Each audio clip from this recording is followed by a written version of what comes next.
But first, if you're trying to lose weight, here's a tip for you. Stop starving yourself and stop counting calories. What are you yelling at? I know. Tell me. No, I'm kidding.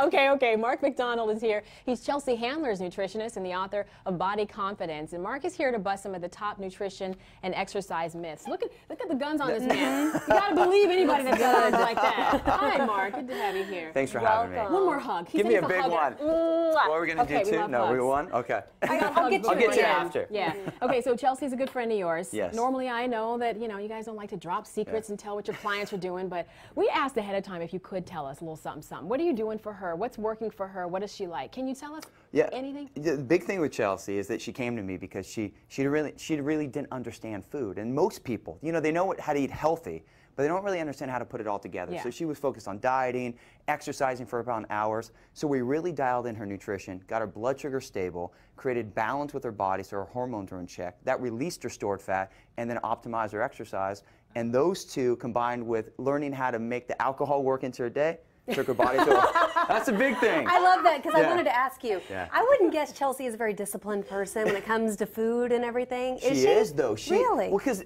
when you drink like Chelsea, she likes to drink a little bit. She admits it. She does, and she likes to eat in alcohol. restaurants. So when you're doing that off stuff, you have to be really good with your food and really good with your exercise. She is the most disciplined person when it comes to that. She travels. She's really on it. She makes it a priority. That's why I really wanted her at the Ford.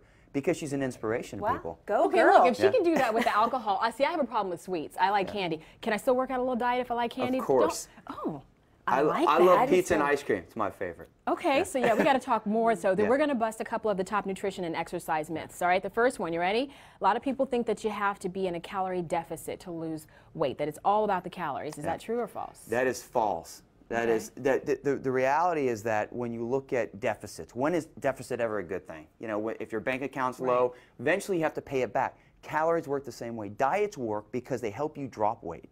But you hit a plateau that you can't break through, your body shuts down. The way you solve it is you stabilize your blood sugar. Rather than using food to lose weight, you use it to create internal balance by three simple things. Eating every 3 to 4 hours, about 5 to 6 meals a day, the right amount of protein, fat, carbohydrates, and the right calories per meal. That gets your blood sugar going, your hormones balanced, and releases your stored fat 24 hours a day. Oh, okay. Here's a big one because this is one I actually thought was true. Turns out that it's not.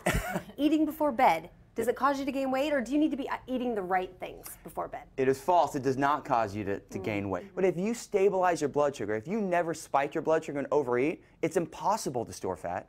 So you can eat before bed, you just have to eat the right foods. Okay, so on this table, if I'm hungry and it's bedtime, what should I eat? So simply, you have some Greek yogurt right here, which is protein and fat.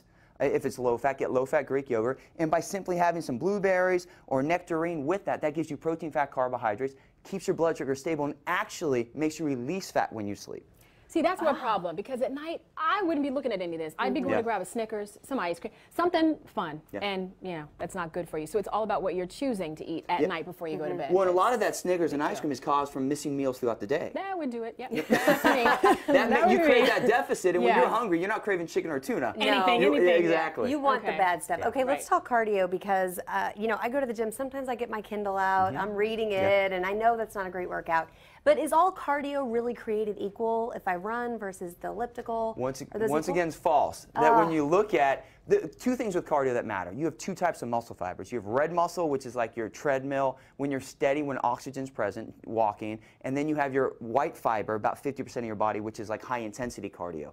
So most people only do one type of cardio. So the first thing is you want to make sure that you're doing fat-burning cardio and high-intensity cardio. Someone's doing cardio back over in the back. That's me at the gym, falling over, right?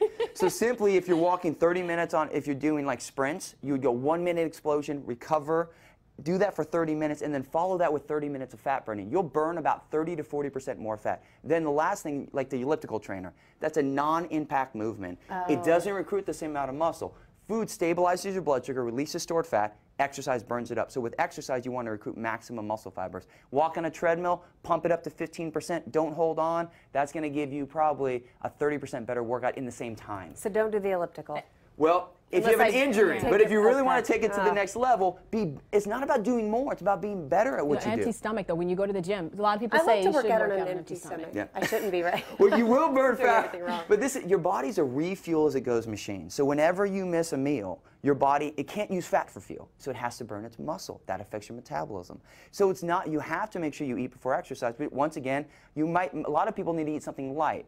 So you can eat a half a protein bar, like you can eat some cottage cheese with some fruit. Have something in you have something that's got protein, fat, carbohydrates. All right, thank you, Mark. Can I have this? Because I have a feeling this is going to be my new go-to book. And I'm going to help you. I brought you both a copy, so we're going to rock and roll. All right, thank you. Here, give me my hug. Oh, yeah. Get in there. All right, don't forget to pick up a copy of Mark's book. It's called Body Confidence. You can't have mine.